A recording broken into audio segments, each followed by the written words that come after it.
Esta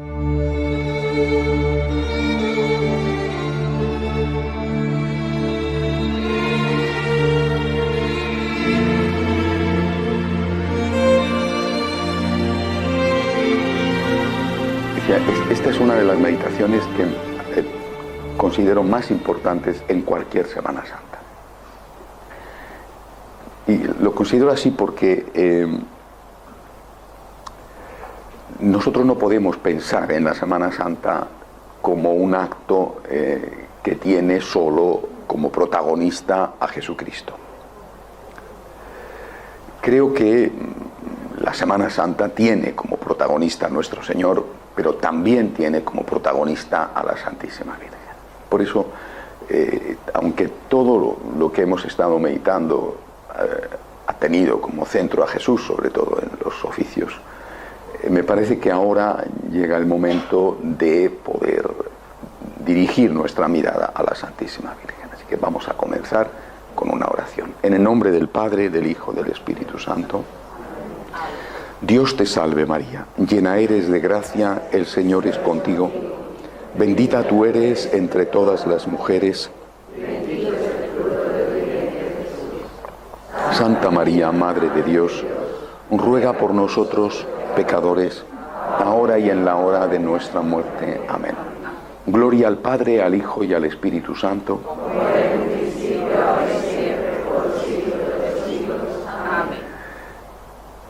La Iglesia dirigió desde muy antiguo la mirada hacia la Virgen, especialmente en el Sábado Santo.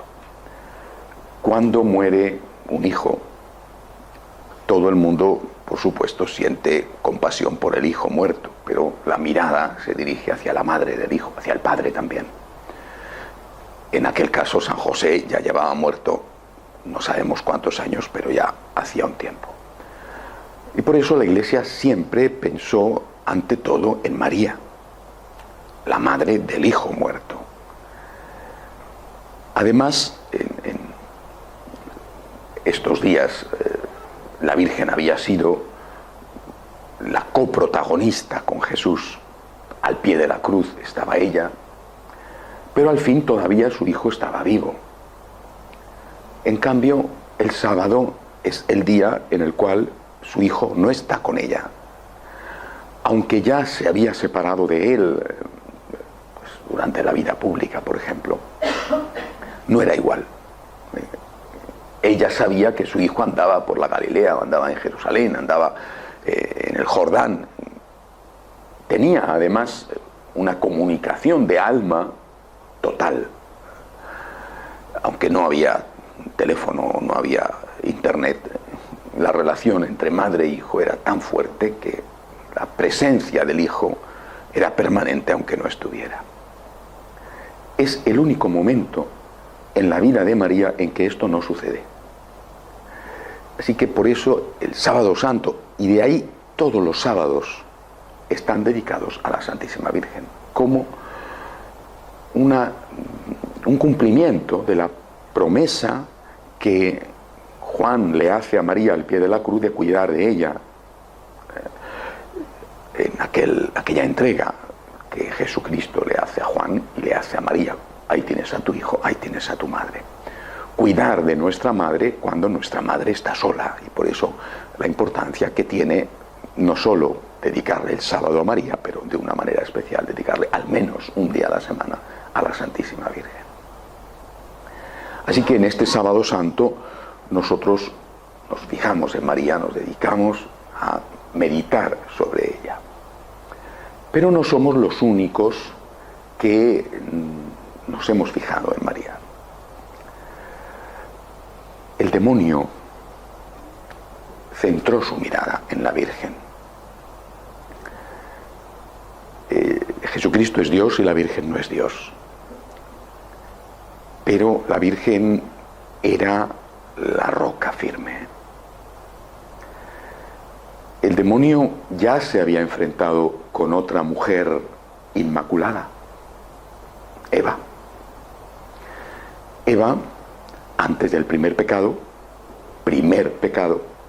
no tenía pecado, lógicamente, si no, no hubiera sido primer pecado. no fue creada por Dios con pecado. Ella y Adán cometen el primer pecado. Los padres de la Iglesia, los primeros grandes teólogos, llaman a la Virgen la nueva Eva, porque dicen, por primera vez, después de Eva, viene una mujer que no tiene el pecado original.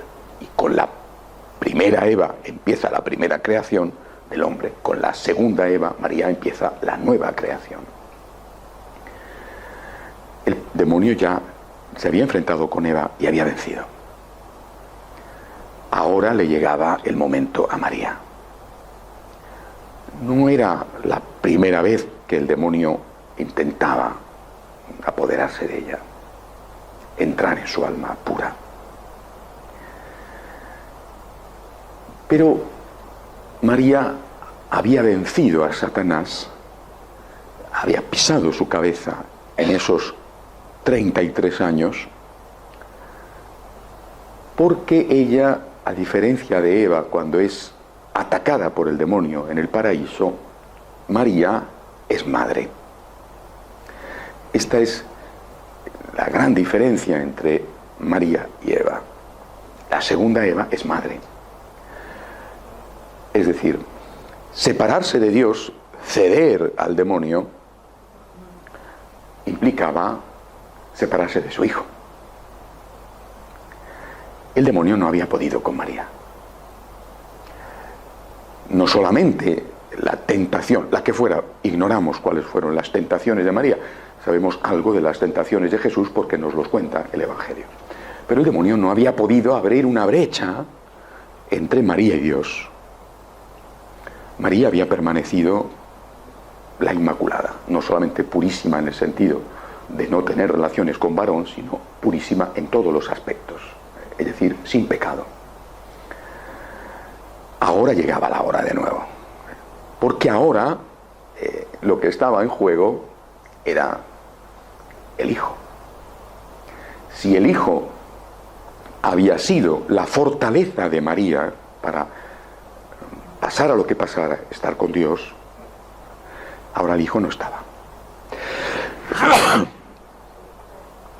Cuando uno piensa lo que pudo suponer la decepción de María al llegar a Belén y no encontrar sitio en la posada, bueno, esa decepción, al fin y al cabo, lo importante estaba, ¿no?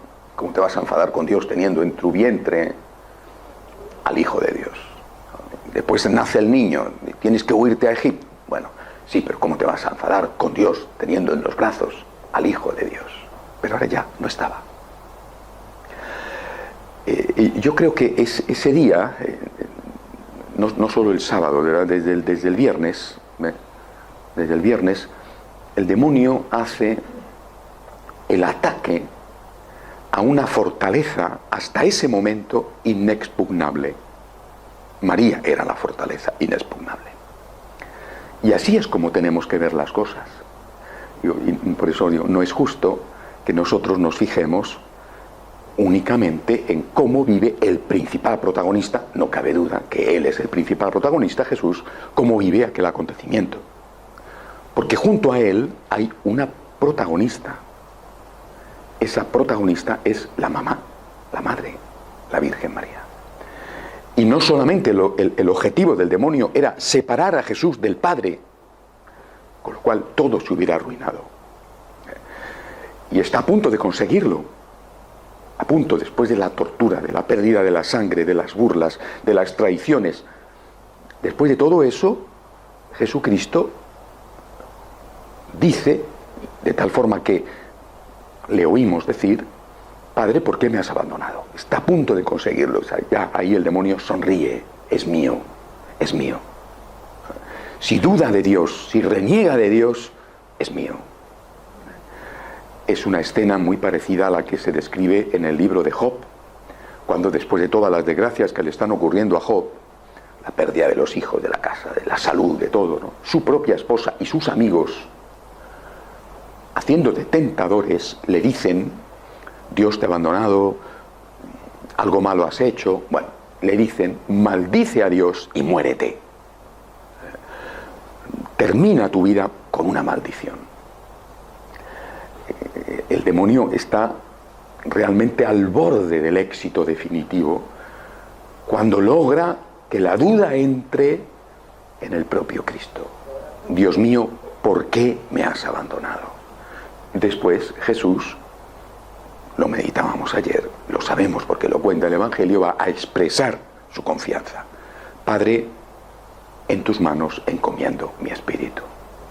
Todo está concluido. He hecho lo que tenía que hacer, he llegado hasta el final. Y la certeza de que esto fue así vino el domingo por la mañana con la resurrección. Pero está la madre, está la fortaleza inexpugnable, la que había resistido, esa nueva Eva.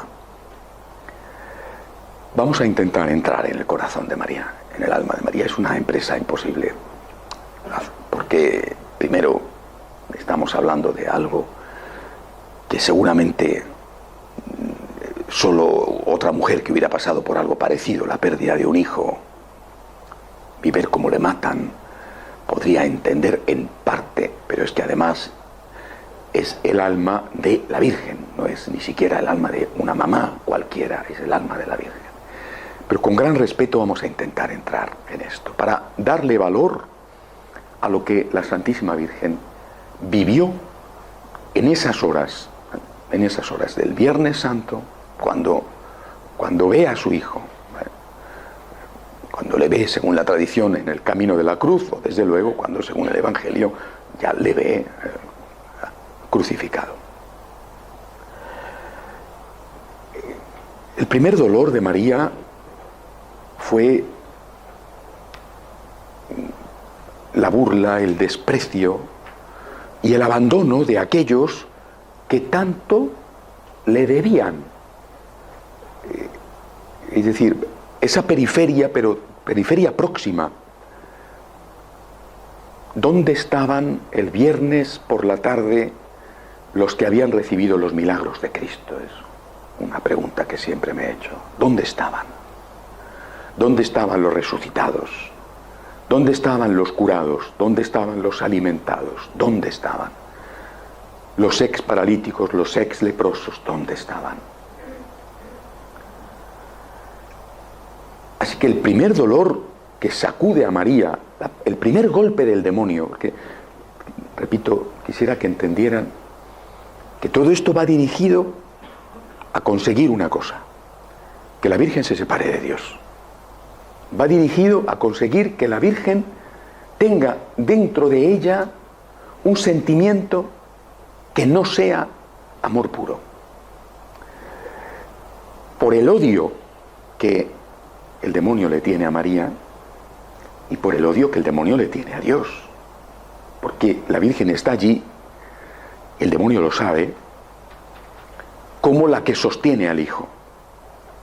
La que le sostiene, no dice una palabra a la Virgen. Sin embargo, le está sosteniendo. Ella es la Virgen del Pilar, es decir, ella es el pilar, ella es la columna. La que su Hijo la ha mandado llamar para tenerla allí y mirarla y verla y saber que la unión que hay entre ellos no se ha roto. Su Hijo se está apoyando en su madre. Si la madre se llena de odio, y si el demonio consigue que la madre se llene de odio, la ha destruido a ella, y va a ser muchísimo más difícil para el Hijo que se mantenga en esa absoluta unión con Dios, que era lo que marcaba el éxito o el fracaso de la redención de Cristo o de la labor del demonio. Es que el odio a María formaba parte del odio a Jesucristo. El primer golpe, el primer dolor fue precisamente este. Es un dolor más de periferia, pero es un dolor. ¿Dónde están aquellos que se han beneficiado de mi Hijo? Y el segundo dolor, más intenso, ¿y dónde están los apóstoles? No estoy hablando ya de la viuda de Naín, no estoy hablando ya del centurión, no estoy hablando del jefe de la sinagoga, no, del paralítico de la piscina probática, de los 10 leprosos. ¿Dónde están los apóstoles? ¿Dónde está San Pedro? ¿Dónde está Santiago? Juan le tenía allí. ¿Dónde están los demás? Y Judas, ¿cómo ha podido hacer esto Judas? Este dolor, que ya de por sí era fuerte, este doble dolor, ¿no? El próximo y el íntimo es el apóstol, el próximo es el discípulo o el que ha recibido beneficios de Cristo, iba ligado a una tentación. Esa tentación que siente María en ese momento del desprecio. La tentación de despreciar. La tentación de despreciar a aquellos que no han sido valientes, que han sido traidores, que han sido pecadores. Si el demonio logra que en el alma de la Virgen entre el desprecio, ya ha vencido. Por tanto, primera tentación ligada a estos dos primeros golpes, el desprecio. Estos son unos miserables, y lo son. Y junto a esta tentación, la superioridad. Estos son unos miserables que no han sabido estar a la altura de lo que se pedía de ellos. Pero yo sí. Yo estoy aquí. Yo sí que he sabido aguantar. Ellos, fíjate, se peleaban por ser el primero. No hacía mucho, lo habíamos visto, ¿no? Santiago y Juan, con su madre, la madre de Santiago y Juan, pugnaban por ser los primeros. Bueno. A mí no me llamaron en los momentos de éxito. Ellos se repartieron los cargos antes de que ocurriera esto.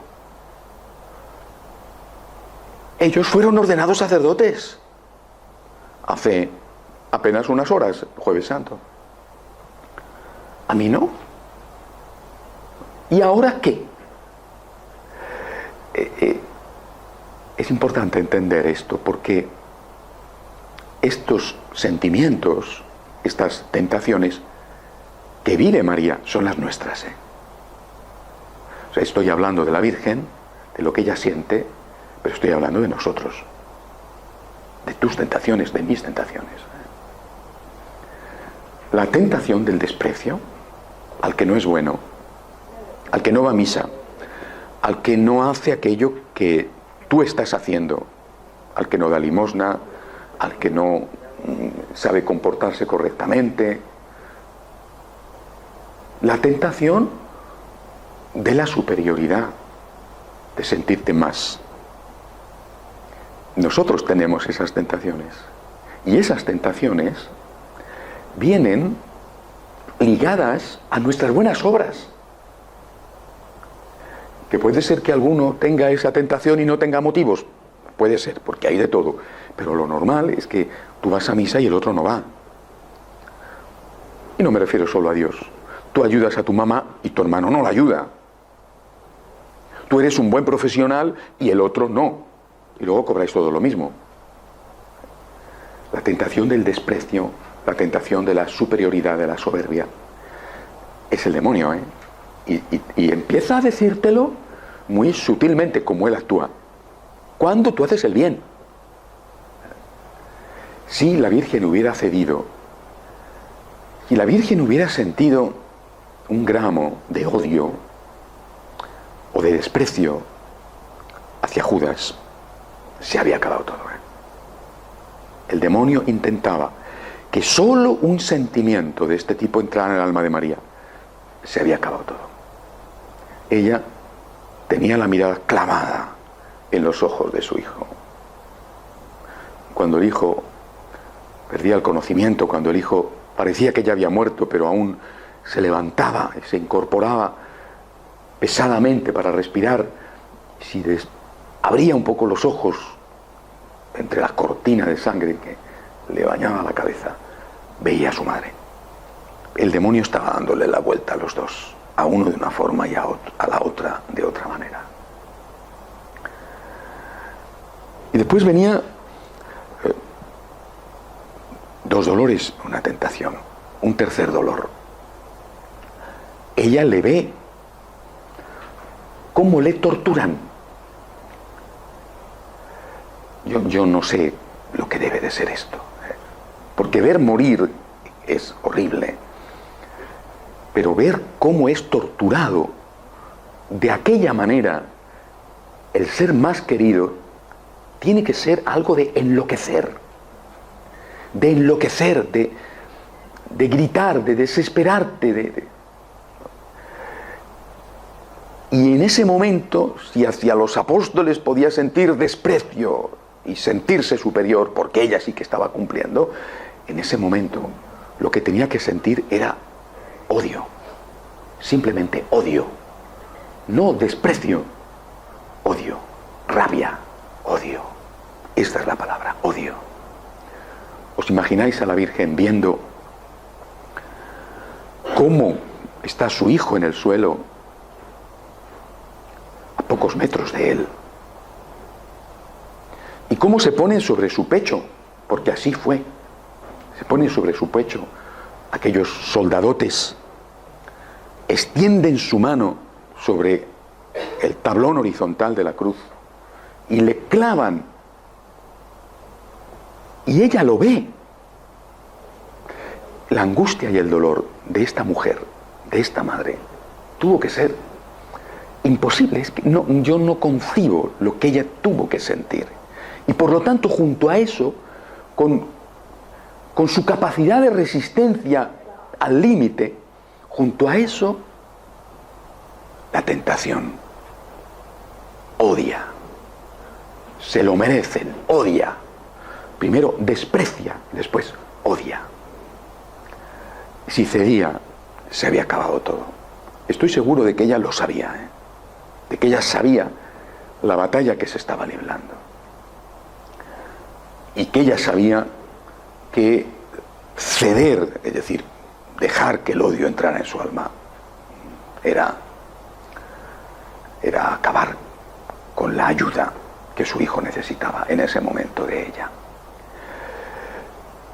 Y de nuevo esta tentación, no ya la del desprecio o la de la superioridad, porque yo estoy haciendo las cosas bien y este otro infeliz, fíjate, sino la del odio, es nuestra tentación. ¿Hacia quién la sentimos? ¿Hacia el que nos ha golpeado? ¿O hacia el que ha golpeado a uno de los nuestros? Hacia aquel que te ha hecho daño, hacia aquel que te ha mentido, te ha engañado, te ha robado, te ha manipulado, o ha hecho daño a uno de los tuyos. ¿Sientes esto? Cuidado, sentir no es consentir.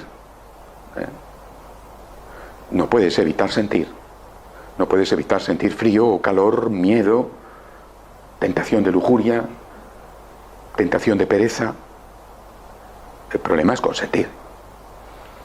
Y tú sientes muchos momentos a lo largo de tu vida, vas a sentir cómo el demonio está rondándote con el odio hacia aquel que te ha hecho daño, o que ha hecho daño, repito. En este caso, a María no le habían tocado un pelo de la ropa, pero estaban crucificando a su hijo. Si cedes, ya estás, ya eres suyo, ya eres del demonio. Ya el veneno ha entrado dentro. Hasta ahora está en tu periferia, está empapando tu piel, pero todavía no ha entrado.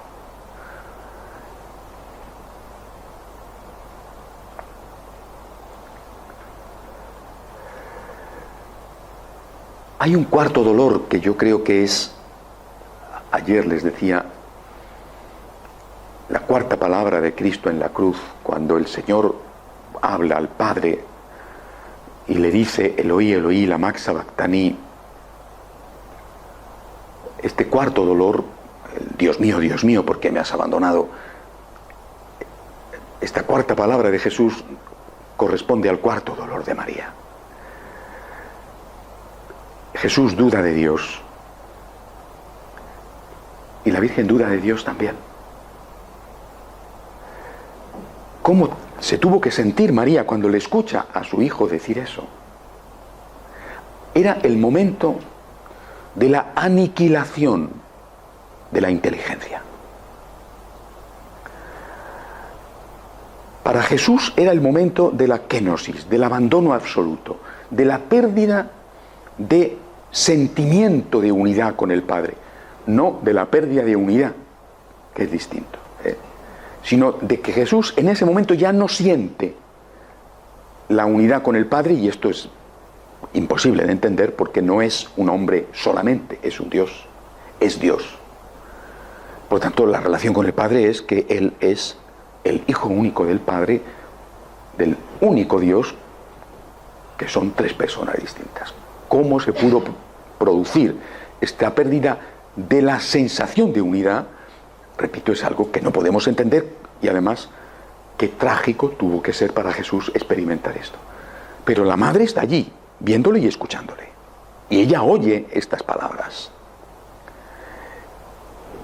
Si ella ha visto cómo le torturan y ha sentido el odio hacia los asesinos de su hijo, en ese momento experimenta en ella también la duda hacia el padre de su hijo. Experimenta la duda como la está experimentando su hijo. Y es un dolor inmenso también para ella, porque no tiene con Dios la misma relación de naturaleza única que tiene Jesús. Ella no es Dios, pero tiene con Dios una relación única e irrepetible, es la purísima. Toda su vida ha vivido esa comunión con Dios, porque existía antes de la encarnación, se produjo la encarnación, y desde entonces ha ido a más todavía. Y de repente ya no estamos ante la duda que se va a producir, que se ha producido en determinados momentos de su vida. ¿Cómo saldré de esta cuando se queda embarazada? ¿Cómo se lo va a enterar San José? ¿Cómo se lo va a tomar? ¿Cómo se lo van a tomar mis padres? ¿Qué pasará en Belén? Esto de la huida a Egipto, la matanza de los inocentes, en fin, siempre son dudas, pero no había una cuestión definitiva de vida o muerte. Y ahora estamos ante el final. Es el final, se acaba, esto se acaba. Esa tentación de María, la misma que la tentación que tiene Jesús, de dudar de Dios y de decir, efectivamente nos ha abandonado. La tentación de dudar y de caer en la duda, aceptar esa duda, hacerla suya, nos ha abandonado. Y esa tentación la tenemos nosotros.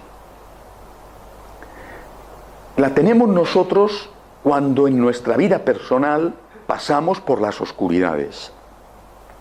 Y la tenemos cuando no es en nuestra vida personal, sino que es en la vida de los nuestros, que normalmente nos hace sufrir muchísimo más. ¿Por qué Dios permite esto para esta persona amada? No lo sé. Y esa es la hora de la, repito la frase, aniquilación de la inteligencia. Porque la inteligencia no te da ya una respuesta. La inteligencia simplemente se queda anulada. No sé qué decir. ¿Por qué Dios lo permite? No lo sé, no lo entiendo. Todo parece gritarte, Dios no existe. O si existe no le importas. No te escucha. Le da lo mismo si sufres. No sé cuáles son sus planes, pero yo no entro en ellos. Esa es la tentación. La tentación de dudar, no de sentir la duda, sino de aceptar la duda y decir, si a Dios yo no le importo, pues a mí tampoco me importa Él. Dios ha permitido esto, yo me separo de Dios. Dios permite mi sufrimiento, Dios permite o el sufrimiento de esta persona que quiero tanto, yo me separo de Dios. muchos escritores han reflexionado sobre este momento de la vida de Jesús, quizá no dándose cuenta tanto en cómo lo vivía María. No quiero quitar ningún mérito a Jesús, porque Jesús es único y sobre todo Él es Dios. Pero tengo la impresión de que es mucho más difícil, aparte de que el hecho de que Jesús era Dios, es mucho más difícil ver sufrir a un ser querido que sufrir uno mismo, sobre todo a un hijo. Y tengo la impresión de que muchos padres se cambiarían gustosos, aunque fuera muy doloroso lo que van a cargar encima, con tal de liberar al hijo precisamente por lo grande que es su amor. Entonces María está viviendo ese momento y está viviéndolo con la misma intensidad, por lo menos humana, no divina, de la angustia y del sufrimiento de su hijo. Recuerdo entre los escritores que han meditado sobre eso, sobre la pregunta a Dios ante el dolor, hay un libro clásico de Albert Camus, La peste, donde él, situándolo en una ciudad del norte de África que vive una epidemia de peste, pone al protagonista ante una crisis de fe. Si Dios permite esto, es porque o Dios no existe o no le importamos. Eso es lo que buscaba el demonio. Lo buscaba en Jesús, en ese momento cumbre, cuando él ya no puede más. Lo buscaba en Jesús y lo buscaba en María. Y estuvo a 1 milímetro de conseguirlo en ella o en él. Cuando el demonio le oye decir: Dios mío, ¿por qué me has abandonado?, se está frotando las manos. Ya está. Después de esto, maldecirá a Dios. Y cuando el demonio siente que la Virgen se pregunta: Dios mío, ¿por qué le has abandonado?, ya está. Si cae ella, caerá él. Seguramente estamos en este momento, en el momento cumbre de la unión entre el hombre y Dios, y el momento cumbre de la redención. Ahí, en ese quid, es donde se va a decidir la derrota o la victoria.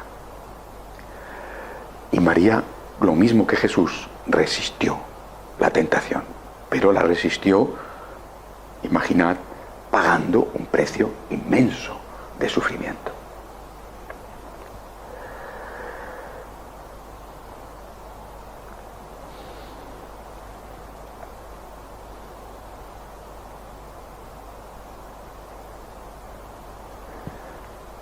El quinto dolor y la quinta tentación es la impotencia. Cuando tú ves, estás con alguien, sobre todo si le quieres mucho, y ves que no puedes hacer nada, te sientes muy mal, te sientes fracasado, impotente. Creo que todos vivimos esto. A veces puedes hacer un poquito. Hay cosas que son relativamente fáciles de hacer. Dar de comer a un hambriento si tienes dinero, aunque sea simplemente una solución temporal porque le llenas el estómago hasta las próximas horas que vuelve a tener hambre, ya es algo. Pero en la vida, la mayor parte de las veces, es que no puedes hacer nada o casi nada. ¿Cuántas veces tenéis la impresión de que habiéndolo intentado del mejor modo posible con vuestros hijos, habéis fracasado? ¿Cuántas veces os da la sensación de que no lo habéis hecho bien? ¿Y cuántas veces os culpabilizáis por el resultado? Y esa impotencia que sentís va ligado al sentido de la culpa, que a veces habrá motivos. Quizá teníais que haber estado más pendientes de él, en lugar de delegar tanto su formación en el colegio. Quizá os preocupasteis más de que triunfara en el mundo que de que tuviera el alma limpia. Quizá vosotros que estabais en otra y no pues tan cerca del Señor como después habéis estado, pero en ese momento, en esos años decisivos de la educación de vuestros hijos, pues no dabais la importancia que hoy dais al cuidado de su alma, ¿no? Y ahora ya es tarde, porque ahora ¿qué haces? ¿Cómo recuperas el tiempo perdido? Y, ¿os imagináis a la Virgen a pocos metros de Jesús, viendo cómo era torturado, viendo cómo era levantado en la cruz, viendo cómo moría sin poder hacer nada? Que no es cierto que no estuviera haciendo nada, le estaba sosteniendo con su presencia, con su unión con Dios. Pero la tentación era la de decirle: eres una fracasada, eres una inútil. ¿Para qué ha servido tu vida? ¿Para qué ha servido tanto sufrimiento? ¿Para qué ha servido tanta dedicación? Has fracasado. Y la tentación de la impotencia va ligada a una acción, la huida. Si el demonio la había tentado ya diciéndole: desprecia, siéntete superior, odia, duda, ahora le dice: huye. ¿Para qué sirve que estés aquí? Si ya no hay nada que hacer, si ya no hay nada que hacer, márchate, márchate. Y si lo hubiera conseguido, si ella se hubiera marchado, porque no podía más de verle sufrir, porque tenía la impresión de que de todas las maneras era inútil su presencia allí, sinceramente, era una tortura. Ojos que no ven, corazón que no siente. Si ella está en casa sufriendo horriblemente, no cabe duda, pero no está viendo lo que está viendo, hubiera sufrido menos. Y esa tentación también es nuestra tentación. Tienes a tu hijo que está pasándolo mal, que está en un camino equivocado, que ya pues no está yendo a la iglesia, que vive una unión irregular, lo que sea, ¿no? Bueno. Y tienes la tentación de decir: ya no tengo nada que hacer, ya no sirve para nada mi vida, por lo tanto tiro la toalla, le abandono. Yo muchas veces tengo esa tentación. Hay veces en que pienso: con esta persona ya no hay nada que hacer. Cada vez que pienso eso, pienso en María y pienso que eso fue lo que ella sintió, y que porque no cedió a la tentación, pudo seguir allí delante unas horas más, o unos minutos más, hasta que de verdad sí todo acabó, dándole a su hijo el apoyo que su hijo necesitaba. ¿Cómo no ceder ante la tentación? Haciendo lo que ella hizo. Ya no puedes hablar, es que ni te dejan hablar, ya no puedes hablar. Tu testimonio parece que les da lo mismo, pero hay una cosa que puedes hacer, que fue lo que hizo María: rezar y ofrecer. Rezar y ofrecer. Cuando siglos más tarde, no muchos siglos más tarde, en el siglo V, una madre estaba desesperada por su hijo, me refiero a Santa Mónica, la madre de San Agustín, que entonces no era precisamente San Agustín, y se encontraba desesperada. Un santo obispo, San Ambrosio, le dijo, no sé si pensando en María al pie de la cruz: no se puede perder el hijo de tantas lágrimas. Y Mónica siguió rezando y ofreciendo hasta que se produjo la conversión de su hijo. Pero la tentación es esta: ríndete, no vales para nada, no has servido para nada todo lo que has hecho, es inútil que sigas, déjalo estar, abandona, tira la toalla. ¿Qué más da todo? Si hagas lo que hagas, ¿qué más da todo? Es decir, pero yo todavía tengo vida. Y por lo tanto, todavía tengo algo que hacer. Rezar y ofrecer. Como nuestra historia, nuestro conocimiento de la historia es simplemente lo que nos pasa aquí, pues no sabemos el resultado final hasta que no nos encontremos con el allí, que es después de nuestra muerte. Pero esto, lo que voy a contarles, que es verídico, creo que no es un caso aislado.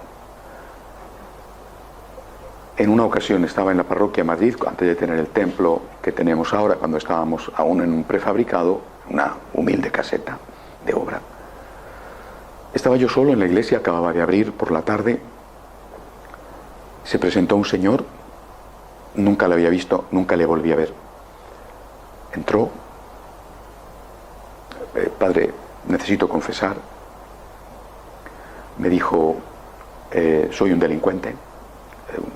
Me dijo, he robado, he hecho desfalcos, voy a ir a la cárcel. Mañana ingreso en la cárcel. Y además, soy un delincuente. Estaba en la confesión, no sé qué habría dicho en el tribunal, pero en la confesión soy un delincuente. Me doy cuenta de que he obrado mal en mi vida y mi vida está destruida. He vivido lejos de Dios, pero mi madre era una mujer católica practicante. Y mi madre siempre me hablaba de Dios. Y yo ahora que voy a ir a la cárcel, quiero entrar en gracia de Dios y volver a reconciliarme con el Dios de mi madre. Bueno, su mamá había muerto, me dijo. Mi madre hace años que murió. Su mamá había muerto. Su mamá nunca le vio en ese momento. No sé si su mamá vio el camino que llevaba su hijo. Es probable. Desde luego hubiera sufrido mucho si lo hubiera visto cómo le encarcelaban, pero se hubiera alegrado si había visto que su hijo al final había vuelto a Dios. Y es esa tentación de María, ese quinto dolor de la impotencia, del fracaso, ligado a la tentación de la huida, deja de luchar, es nuestra también. Como la del odio, es nuestra. Ríndete, no hay nada que hacer. Te lo han devorado. Bueno, pues tú, como María, como Santa Mónica, como tantas madres, sigue. No se puede perder el hijo de tantas lágrimas. Sigue, sigue. No te rindas mientras tengas vida. Sigue.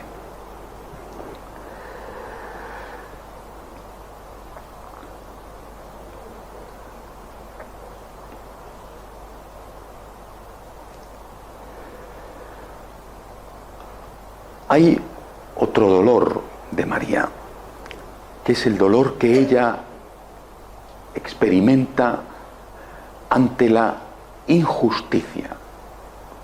Ya la hemos visto sufrir por la traición, por el dolor físico de su hijo, por el aparente abandono del padre. La hemos visto sentirse fracasada al no poder ayudarle. Pero aquello era un acto de injusticia. Delante de la injusticia, era una injusticia, su hijo era inocente, era el cordero inocente. Delante de la injusticia, nosotros inevitablemente sentimos una tentación, la tentación de la violencia. Normalmente la tentación de la violencia, bueno, a veces está ligada al carácter, hay personas que son de carácter violento, pero la tentación de la violencia surge con fuerza cuando te da la impresión de que no hay justicia, que no la hay porque la justicia está corrompida, porque la justicia está de parte del delincuente. ¿Cuántas veces pasa eso? O porque no la hay debido a que el delincuente ha sido capaz, no digo ya de comprar a la justicia o de aliarse con ella, sino de engañar a la justicia. Y entonces tienes la tentación de la violencia, de tomarte la justicia por tu mano, de convertirte en un justiciero. Y creo que esta es una tentación que todos tenemos. este no se va a ir de rositas, este no va a salir bien de esta, se va a enterar. Si no le da la ley lo que merece, se lo voy a dar yo. Pongamos un ejemplo de que está pasando en este momento, ¿no? Lo que está haciendo el Islam con los cristianos. Lo políticamente correcto es hablar de que hay dos Islam, el moderado y el fundamentalista. Yo personalmente no soy políticamente correcto. Creo que hay un único Islam. Y porque de lo contrario el Islam moderado no solamente habría condenado, como sí que condena las acciones del otro Islam, y de hecho lucha contra ellos, en algunos casos por lo menos, pero habría dicho que eso es contrario a los principios del Islam y los habría, entre comillas, excomulgado, cosa que no han hecho. Pero en cualquier caso, ayer el Papa lo decía, estamos asistiendo a una matanza generalizada ante la indiferencia del mundo. Han entrado el Jueves Santo, es decir, ayer, las diferencias horarias, aquí era todavía miércoles, en una universidad en Kenia, han ido separando, han entrado por la noche, han ido a los dormitorios, separando a los chicos, ¿quién es cristiano? ¿Quién es musulmán? Han matado a 178 y han dejado a una ristra inmensa de heridos graves. ¿Quién es cristiano? ¿Un tiro o cortarle el cuello? Ante la indiferencia del mundo. Ha pasado un año desde aquel secuestro de una inmensa cantidad de niñas, ya no me recuerdo cuáles, en el norte de Centroáfrica. Las matanzas en Nigeria son casi de todos los días. Las están usando a las niñas como esclavas y como esclavas sexuales. Y aquí no pasa nada. Tocan, que está fatal, no lo justifico jamás, pero tocan a unos periodistas de una revista francesa y se arma un escándalo en el mundo. Y todos somos Charlie Hebdo. Yo, por cierto, escribí y dije que yo no lo era. Y condeno radicalmente el atentado contra la revista Charlie Hebdo y el asesinato de sus periodistas. Pero la revista como tal no me merece absolutamente ninguna simpatía. Pero el lío que se montó en el mundo, manifestaciones de están matando todos los días. Oiga, que hablan ya de más de 100.000 cristianos asesinados. Y aquí no pasa nada. Ni las Naciones Unidas se movilizan, ni Estados Unidos se movilizan, ni nada se moviliza. Ah, amigo, será porque no está el petróleo en juego. Y entonces resulta que no es peligroso y no hay armas de destrucción masiva. Esto es una realidad. Ante esta injusticia, repito, el Papa ayer clamaba contra esto. Ayer mismo había ocurrido la matanza en la Universidad de Kenia y decía, pero es que hay una indiferencia del mundo ante lo que están sufriendo los cristianos. Y es verdad, oiga, es que somos, solo de católicos, 1.100 millones. ¿Cómo puede haber indiferencia de 1.100 millones de católicos más el resto de los cristianos?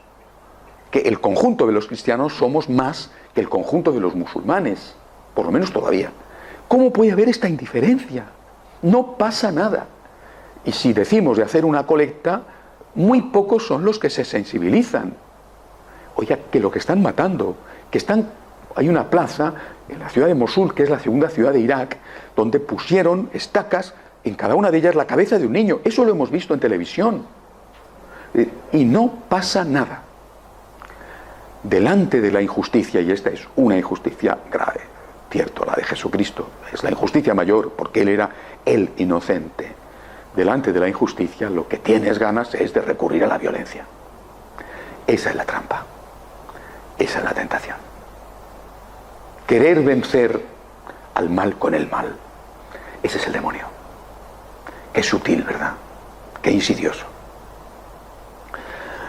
Y cuando Charlie Hebdo o cualquiera se permite el lujo de hacer una sátira contra la Iglesia, contra el Papa, contra la Santísima Virgen, contra nuestro Señor, y esto es muy frecuente, te vienen ganas de decir, mira, voy a hacer lo mismo que están haciendo los musulmanes y así te vas a enterar y ya verás cómo me tienen más respeto.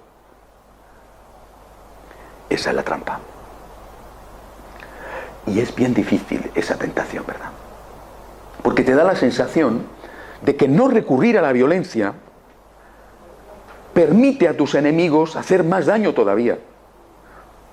Cuando no hay justicia, y no la hay, la tentación de la violencia resulta extraordinariamente fuerte. O me tomo la justicia por mi mano, o me hacen más daño aún. Y sin embargo, esa es la trampa.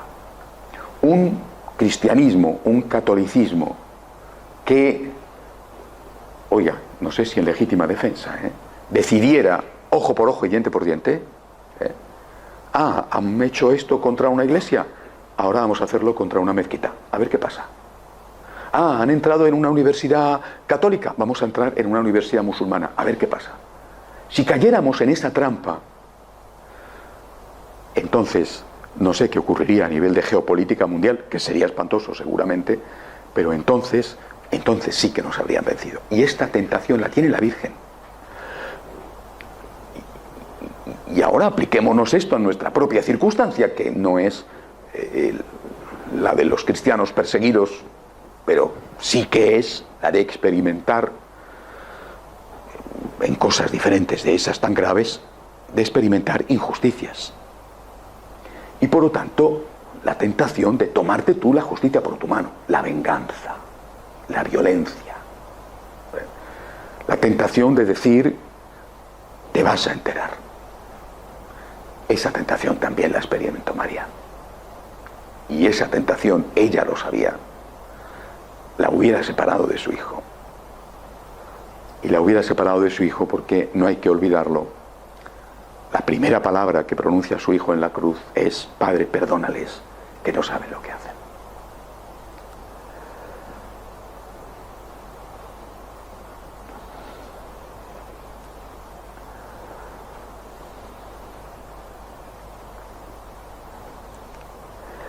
Hay un último dolor de María que quizá no se presentó allí al pie de la cruz, o por lo menos no se presentó de forma inmediata, pero que si no lo vio y lo intuyó entonces, lo comprobó enseguida. El dolor de ver el fracaso de los objetivos de su hijo. Estaba viendo cómo le mataban, estaba viendo cómo fracasaba su vida, pero también estaba viendo cómo fracasaba su plan. Y fracasaba porque sus seguidores le abandonaban, renunciaban a él, le negaban, pero también porque sus seguidores se peleaban, se dividían. La huida de dos de ellos, discípulos no apóstoles, a Emaús, donde se los encuentra Jesús, indica claramente lo que ya existía y después fue cada vez mayor: la división en la comunidad. Y si los apóstoles permanecieron unidos, como vemos en la escena de Pentecostés, era, lo dice el Evangelio, por miedo. Y porque la Virgen estaba allí todavía haciendo esa labor de piña, de madre que une. Y su hijo no solamente era asesinado, y ella no solamente veía el sufrimiento de su hijo, con esa impotencia de no poder hacer nada, sino que además su hijo fracasaba porque sus discípulos no estaban unidos.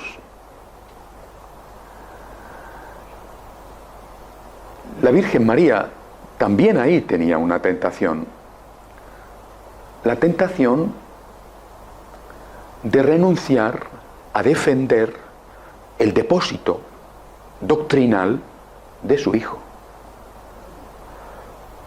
Pongo un ejemplo que se puso, repito, de manifiesto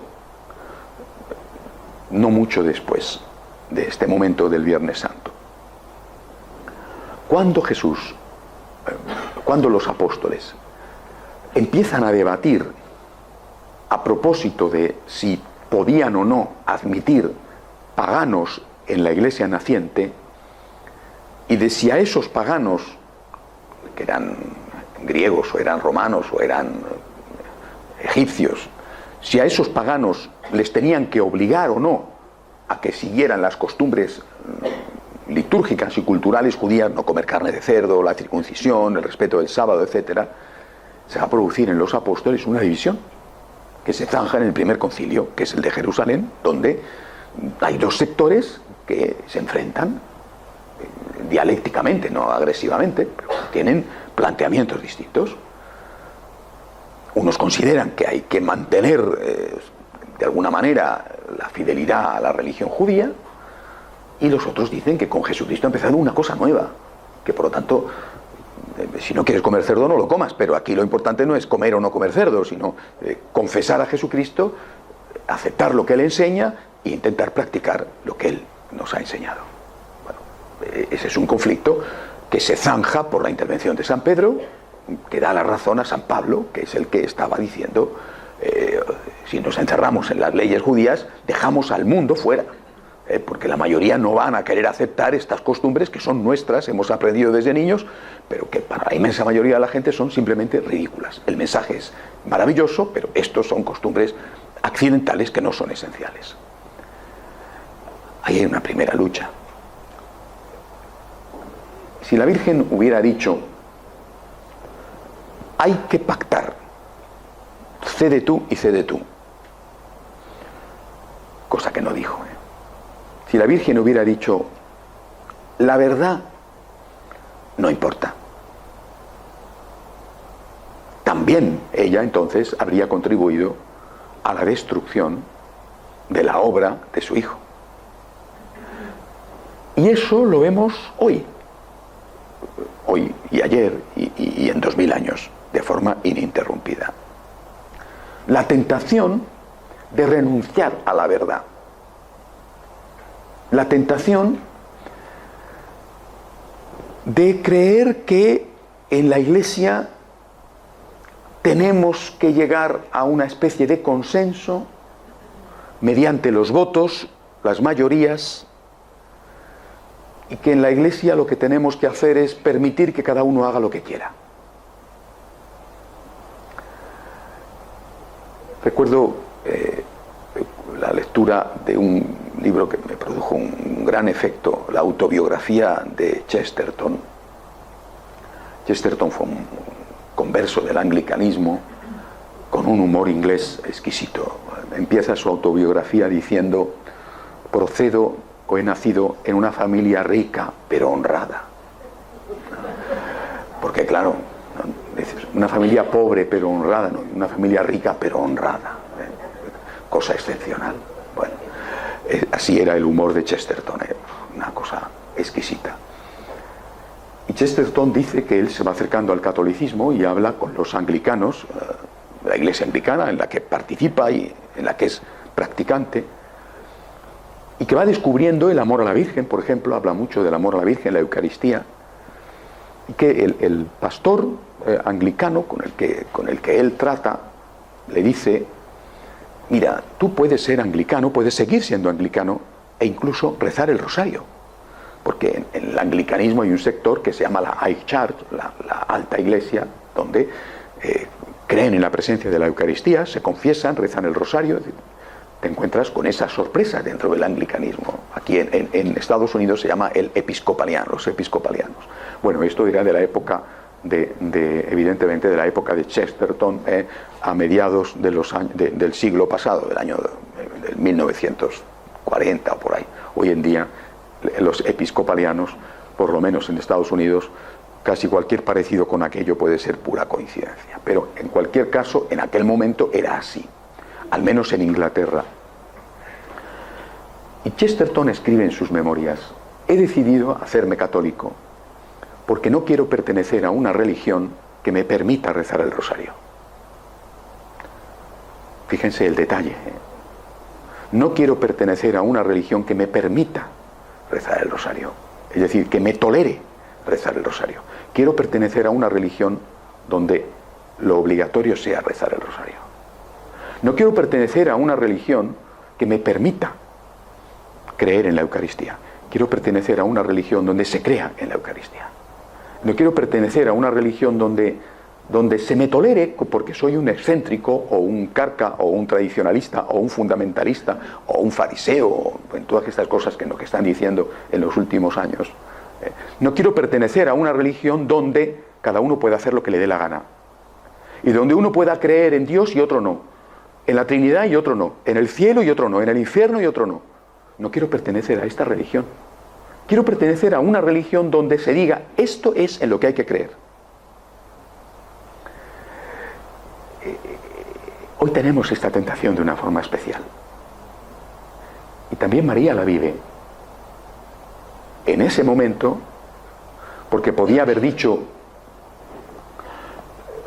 seguramente no cuando ya está muerto o a punto de morir, pero sí cuando ya está, por lo menos apresado y camino del Calvario, podía haber dicho, pero ¿por qué tienes que ser así? Le podía haber dicho a su hijo. ¿Por qué tienes que ser así, hijo mío? ¿Por qué tienes que ser así? Pues dale la razón. Pues qué más da. ¿Por qué tienes que estar metiéndoles los deditos en la boca? ¿Por qué tienes que insistir? ¡Hala, que yo soy el Hijo de Dios, que yo soy el Hijo de Dios! Pues ya lo sabemos, tú y yo lo sabemos, eres el Hijo de Dios, ya lo sabemos, pero no se lo digas, porque le está provocando. Pues tú di que eres simplemente un Mesías, eso es bueno, ¿no? Un profeta, ¿no? ¿Por qué tienes que estar todo el tiempo ahí diciendo, no, si te van a matar, si es que te van a matar, si es que te buscan los líos, si es que es culpa tuya, porque lo que pasa es que eres un provocador? Podía haber hecho esto María, ¿no? La verdad, ¿a quién le importa la verdad? Fíjense que son las palabras de Pilatos, qué escena, madre mía. La escena de un político, cuando Jesús dice, yo he venido a ser testigo de la verdad, y Pilato dice, ¿y qué es la verdad? Y se da media vuelta y dice, anda, que lo crucifiquen. ¿A quién le importa la verdad? Lo que importa es que tú salgas adelante y te libres de esta y sigas viviendo y tengas una vida cómoda, un chalecito adosado, un buen carro y veas crecer a tus hijos y a tus nietos. ¿A quién le importa la verdad? Y esto se lo preguntan a estos cristianos en Irak, en Siria, en Palestina, en Kenia, en Nigeria. Pues di que eres musulmán, hombre, di que eres musulmán. ¿Qué más da? Ahórrate que te corten la cabeza, ¿no? Y esto nos lo preguntan a nosotros, pero ¿por qué tienes que estar tan pesadito defendiendo la verdad? Pero ¿qué más da? ¿Qué más da? Pues dile lo que quieren oír. ¿Qué quieren oír? A ver, ¿qué es la moda hoy? Han cambiado los tiempos y ahora la moda es todo vale. Pues tú di que todo vale, ya verás como enseguida te nombran obispo, un suponer. Dios quiera que eso no ocurra, ¿no? Esto es una barbaridad, porque eso no ocurriría en todos los aspectos. Pero tienes esa tentación, ¿no? Que seguramente a alguno, no digo a mí, pero a alguno se le habrá ocurrido. Digo, esto es una estupidez, porque el que dijera una cosa falsa seguro que no le hacían obispo. Pero a lo mejor imagínense que algunos tienen esa tentación, equivocadamente, pero tienen esa tentación. Es decir, ¿qué más da? ¿Por qué insistir tanto en esto? Cede, cede, cede. Di lo que quieren oír. A Jesús, di lo que quieren oír. A los mártires, di lo que quieren oír. A nosotros, di lo que quieren oír. ¿Por qué tienes que estar insistiendo y peleándote que no hace más que complicarte la vida y que te ganas los enemigos a pulso? Y al final, los enemigos terminan por salir y al final las facturas terminan por presentarse. ¿Por qué tienes que meterte en tantos líos? Jesucristo se metió en todos los líos del mundo y terminó como terminó. Es decir, terminó no con el Viernes Santo, sino con la mañana de Pascua. Terminó como terminó, con la mañana de Pascua. Y la Virgen María, que tenía que sostener a su hijo, nunca le dijo, ni se le ocurrió decirle a su hijo, cede, miente, engaña, y ni siquiera cállate. Di lo que tienes que decir, y yo estaré a tu lado. 7 dolores y 7 tentaciones de Jesús, de María, nuestras, sobre las cuales tenemos que meditar, porque son 7 tentaciones que tenemos continuamente. 7 tentaciones que la Virgen superó con la ayuda Dios y que nosotros podemos superar con la ayuda de Dios y con la ayuda de María. Cuando te veas tentado del desprecio, de despreciar o de sentirte superior, de la rabia, de la violencia, del odio, de la huida, cuando creas que no vales para nada, que has fracasado, cuando tengas la tentación de dejar de defender la verdad para no meterte en líos, piensa en María, piensa en Jesús, piensa en María y pídele ayuda a María. Ella sabe todo sobre estas cosas. Nada de lo que nosotros podamos sentir le es ajeno. Lo ha pasado y con nosotros lo sigue pasando. Hacemos un momento de oración en silencio.